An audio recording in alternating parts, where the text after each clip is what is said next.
বস, মনে করেন যে আজকে আমি আপনার মাথাটা বানাই দিতেছি। আজকে থেকে আপনার এই গরম মাথাটা সবসময় ঠান্ডা থাকবে, একদম বরফের মতো। আরে ওরে বাবা, বড় ভাই তো দেখি রিল্যাক্সে আছে আজকে।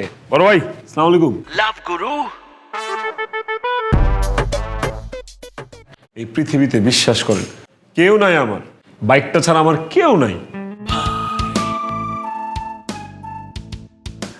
বাইক আগে নাকি জীবন আগে? জীবন আগে। তাহলে কথা কামে মিল থাকতে হইব না? জীবন আমি আসি।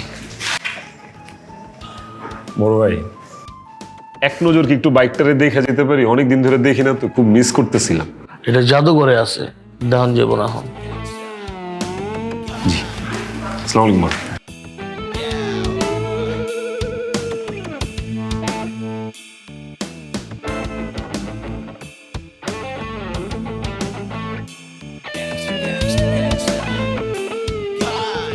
কি রে, কি হয়েছে তোর? এমন তাড়াহুড়ো করে ডাকছুস? এই তোর এমন দেখা যেতেছে কেন? আর তোর বাইক কই? আমার কইস না, এই মহল্লার যে বড় ভাই সারফরাজ ভাই, যারা দেখে সবাই থর থর করে কাঁপে, এই মাল তো একটা কামবাড়ি দিয়ে দিচ্ছে। কি?